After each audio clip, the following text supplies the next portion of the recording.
Membran sel merupakan selaput tipis yang membungkus sel, berfungsi mengatur keluar masuknya zat dari dan ke dalam sel. Sitoplasma merupakan cairan sel yang mengisi bagian dalam sel, tempat berlangsungnya berbagai reaksi kimia dan tempat organel berada.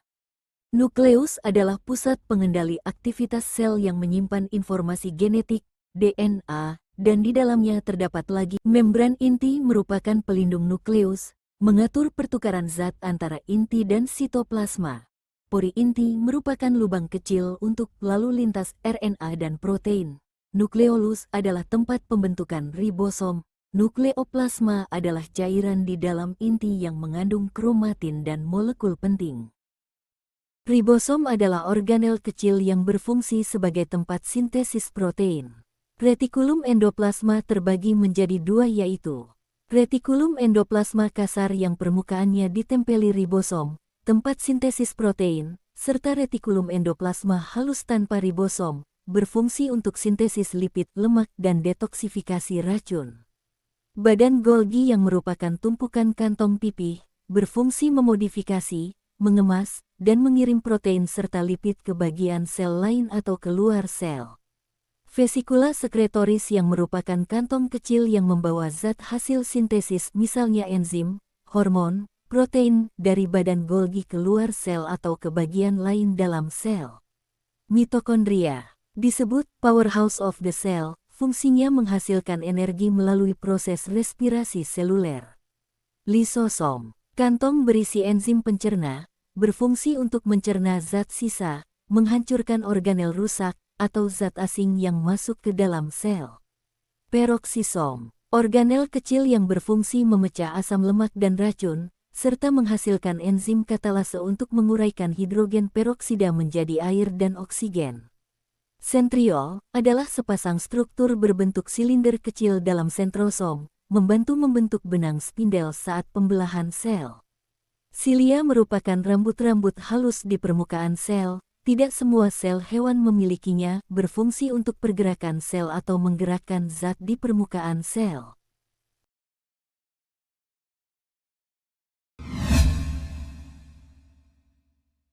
Dinding sel adalah lapisan kaku yang terbuat dari selulosa, berfungsi melindungi sel, memberi bentuk tetap, dan menyokong sel tumbuhan.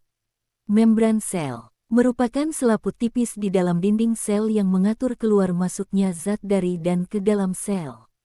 Sitoplasma adalah cairan sel tempat berlangsungnya reaksi kimia dan tempat organel sel berada. Nukleus atau inti sel adalah pusat pengendali aktivitas sel, mengandung DNA. Bagian-bagiannya meliputi membran inti, berfungsi sebagai pelindung inti sel. Pori inti, jalur keluar masuknya molekul, misalnya RNA. Nukleolus, tempat pembentukan ribosom. Nukleoplasma, cairan di dalam inti sel yang menyimpan kromatin. Ribosom, organel kecil tempat sintesis protein. Retikulum endoplasma terbagi menjadi dua.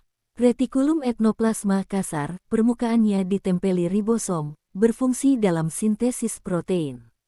Retikulum etnoplasma halus, tidak ditempeli ribosom, berfungsi dalam sintesis lemak dan detoksifikasi. Badan Golgi, tumpukan kantung pipih, berfungsi memodifikasi, mengemas, dan mendistribusikan protein maupun lemak. Vakuola adalah rongga besar berisi cairan air, ion, pigmen, cadangan makanan, sisa metabolisme, berfungsi menjaga tekanan turgor, menyimpan zat, dan membantu pertumbuhan sel. Kloroplas adalah organel plastida yang mengandung klorofil, berfungsi melakukan fotosintesis untuk menghasilkan glukosa dan oksigen. Mitokondria merupakan tempat berlangsungnya respirasi seluler untuk menghasilkan energi. Lisosom adalah organel berisi enzim pencerna untuk menghancurkan zat asing atau organel rusak. Pada tumbuhan fungsinya sering digantikan vakuola. Peroksisom merupakan organel kecil yang berfungsi memecah asam lemak dan menguraikan hidrogen peroksida menjadi air dan oksigen. Vesikula, kantong kecil berisi zat tertentu, berfungsi mengangkut hasil sintesis protein atau lipid di dalam sel. Plasmodesmata, saluran kecil yang menghubungkan sitoplasma antar sel tumbuhan, berfungsi untuk komunikasi dan pertukaran zat antar sel.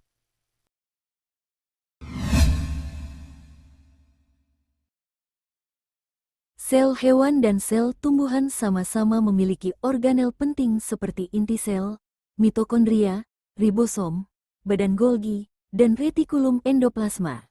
Namun, sel tumbuhan memiliki dinding sel, kloroplas, vakuola besar, dan plasmodesmata yang membuatnya kaku serta mampu melakukan fotosintesis. Sebaliknya, sel hewan tidak memiliki struktur tersebut, tetapi memiliki sentriol, sentrosom, serta lisosom yang lebih dominan, sehingga bentuknya lebih fleksibel dan bergantung pada makanan dari luar.